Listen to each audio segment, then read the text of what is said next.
ስለዚህ ለእያንዳንዱ ነገር ላይ ኮሜንት መስጠት ምንድነው? በዚህ ሚዲያ መጥቶ መከራከር ይቻላል።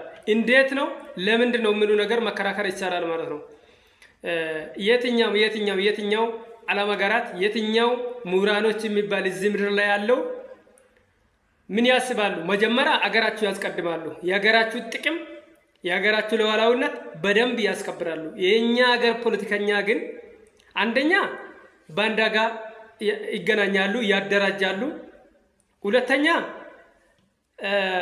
ለምሳሌ መውሰድ ይቻላል። አሁን ሀገራችን ውስጥ ያለው በጎረቤት ሀገራት የሚታዩ ኤርትራ ጋር ያለው የኛ ፖለቲከኛ ነው የሚሉ ሰዎች የሚገናኙ ሰዎች አሉ። ህወሓት ጋር ለመገናኘት ህወሓት እንኳን 27 ዓመታት ኢትዮጵያ እየበደለ እየጨቆነ የነበረው ፓርቲ ነው። እነሱ ጋር ተመሳጥሮ ወደ ኤርትራ የመዳላት የሚመክሩ የምናየው ነገሮች አለ። ኢማውን ውሸት ላይ የተመሰረተ ሚዲያ ከፍቻለሁ ብሎ የሚናገሩ አሉ።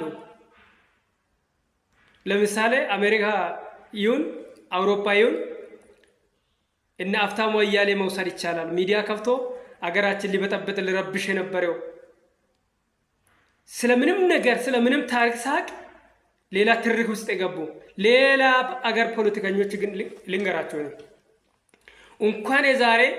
እንኳን የ5 ዓመት ምርጫ ቦርድ ሳይሆን ለወደፊት 15 እና 25 ዓመት ለሚመጣ አገሮች እንደ ትንቢት እንኳን ያስቀምጣሉ፣ በሎጂክ ያስቀምጣሉ።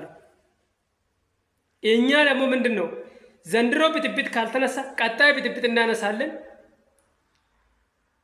ዘንድሮ ካላሸነፍኩ ብጥብጥ ብቻ ይደራጃለሁ፣ ወደ ጫካ ገባለሁ። በአንድ ዙር ምርጫ ቦርድ ካልተሳካልኝ በምንም ታምር ይሄ መንግስት መቀጠል የለብኝ ጫካ ገባለሁ የሚሉ ፖለቲከኞች ናቸው እኛ ሀገር ያለው። ይሄ ፖለቲከኛ ነው ብዬ አላምንም። በቃ እኔ ይሄ ምንድነው ባንዳ ሽፍታ ከአንድ ሰፈራ የተሰበሰበ አንድ ጉጅሌ ነው። በቃ ይሄ መውሰድ ይቻላል። ከዚህ በፊት የነበሩ ለኛ ኤግዛምፕል የሚሆኑ አሉ። ብዙ አመታት ዘረፍ እያሉ እነ ባላንደራስ ፓርቲ አይተናል። በቃ በተግባር ነው አሳዩ። እድሜ እንደሚያጥር በስራ ተሳዩን አሉ፣ ጮሁ።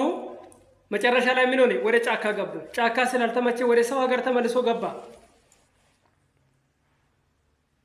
አሁን ጫካ ያለ ሰዎችም በዚህ ልክ ነው። እኔ ጫካ ውስጥ ነው ስለ ፖለቲከኛ ነኝ እኔ ፖለቲካ ስላልተመቸ ነው ጫካ ገባው የሚሉ ሰዎች እንዴት ነው በየት መንገድ ተጉዞ ነው ስለ ፖለቲካ ራሱ ያወቀ? ስለ ፖለቲካ እኮ በምንም